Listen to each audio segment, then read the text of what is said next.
Gilbert With Gottfried. Saget, Oh my God, Saget John. and Louis and now Gilbert. We have had a couple of weeks here, haven't we? This has just been Yeah, God. I mean, Yeah. Bob Saget and Louis, and I'm still counting Norm, even though Norm died in the fall. I'm counting Norm Macdonald as this year too. It's Yeah. just, Yeah. it's just been so sad and brutal. And I know, well, I mean, obviously all of us in the comedy community, I would think, pretty much knew and loved Gilbert. I mean, he just, he's been on all of our shows, known him for years, but I know you were particularly close. Tell us about the service. Tell us just about, I did not know he had a long illness. He had a heart thing, but. Yeah, and Gilbert's Gilbert's been ailing for a while. He wasn't able to climb stairs for the last 5 or so years. I mean, but I saw George Carlin live. I saw Cosby. I saw Mort Saul. I saw Pryor. I have followed Chris Rock. I have followed Rodney Dangerfield. I have followed Seinfeld. Gilbert is the funniest person I've ever seen. Yeah. Every comic who called my show said the same thing. Every comedian agrees he's the funniest person they've ever seen. I have so many. The funeral was beautiful. Jeff Ross and Susie Essman and Alan Zweibel were all eulogizing him. Even the rabbi was hilarious, and everyone was there. So many great comics were there, and great writers and producers. I have so many stories, but a couple of really brief ones because I think Gilbert was a genius. Yeah. He was a shaman. I mean, You watch Beverly almost- Hills Cop 2. He Yeah, I steals was gonna a say, whole you movie almost from just Eddie couldn't- Murphy in one scene. Yeah, but go ahead. He was a genius.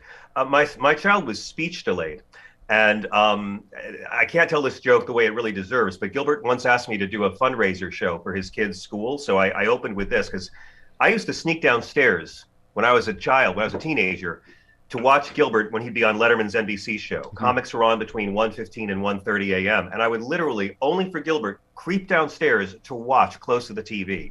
And then to actually get to know him and have him be appalled at how well I knew his old material. But he asked me to do this show, and he was sitting in the front row, and I was like, it was such an honor for me because he was so huge to me. And I told the true story about, he came over my apartment once, we were having a party, and he brought his wonderful children, Max and Lily. Everyone watched the documentary Gilbert to see how beautiful his love story was. This woman, Dara, changed his life. His children are spectacular. And my child, Henry, was 3 years old at the time, and he was what they call speech delayed, and he really didn't talk to people. And as soon as I opened the door to show Gilbert and Dara and their 2 children, little Henry, who was 3, walked up, and he had never done this before. We were shocked. He just went, "Hi, my name is Henry. What's your name?" Wow. No, Gilbert was Iago. He knew none of that. He just, for whatever reason, he had never spoken to strangers before. The first stranger he ever spoke to was Gilbert.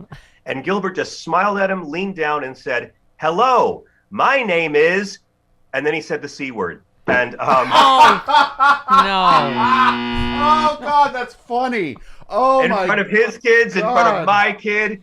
And I opened with this story at the fundraiser for his children's school in front of all the other parents. And they all got it. I mean, God gave us Gilbert to make inappropriate jokes after the wrong tragedies to show us that no matter how much we're suffering, no matter how horrible circumstances are, laughter is always an option, whether you want it or not. Yeah. Laughter is always there. I feel like he would want us to make inappropriate jokes about his death. I mean, I feel... That's all the funeral was. We were on CNN together when Eddie Murphy got the Mark Twain Prize, and they booked me and Gil to go on with Brooke Baldwin. It was just 2 of us talking with her. And all Gilbert did was he started screaming at the TV, at the camera, "Oh my God, Eddie Murphy is dead. You see his name on screen? Go tell everyone you heard on CNN, Eddie Murphy is dead." And Brooke was so flustered. I told her, I said, "I'm just here to be Gilbert's food taster. This is all on YouTube." And then they said, "Well, here's a clip of Larry David, who honored Eddie Murphy last night." And Gilbert went, "Oh my God, Larry David is dead. He's dead." And the next day, the producer wrote me an apology email. And I wrote back with a lot of umbrage being like, "You booked the greatest comedian in the world. We're here talking about comedy greats. Right. Gilbert was being a comedy great right on your show, and they couldn't even appreciate it at the time." Yeah. Oh, God. He really is one of those people. Everybody's got a story.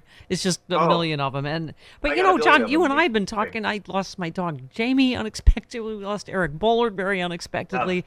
My mom is 99, just broke her leg. Like, you've been, you've been through so much loss, and I guess it's just every time it teaches us how we have to go on. Or else Gilbert taught us we got to keep laughing, and Eric Bullard taught us we got to keep fighting. for the things he Gilbert and believed Eric in. back to back is so incredibly painful. But look at the two of them, right? You have to keep on having joy, no matter what. Yeah. They want you to be discouraged. They want you to be gaslit and despair. And despondency is privilege. We have to have joy. And Eric shows you have to keep on fighting with facts and intelligence and patience. And it's all about love. It's like we are doing all this because we love other people. We love other Americans. When we're old, none of this is going to be solved, right? We're still going to be fighting greedy, selfish humans for women's rights and children's rights and immigrant rights and LGBTQ rights and all marginalized groups' rights. We're just here to pass the baton during our brief whisper of a life on this earth. And while we're here, it's important we fight. It's important we laugh. It's important we love. It's important we unplug so we don't go crazy and get despondent over all this. But I mean, I'm drawing so much inspiration from both of these very different men who and from that cockatoo that you've apparently No, that's his cat. You hear his cat. Oh yeah, it's a really noisy cat. Yeah. Depot's here and the cat-like dog is upstairs. It's a mess. Well, he has always been a magnet, so I can understand. That's what it sounds like at Sexy Liberal. That's Just a right. lot of, Meow. I'm taking in strays.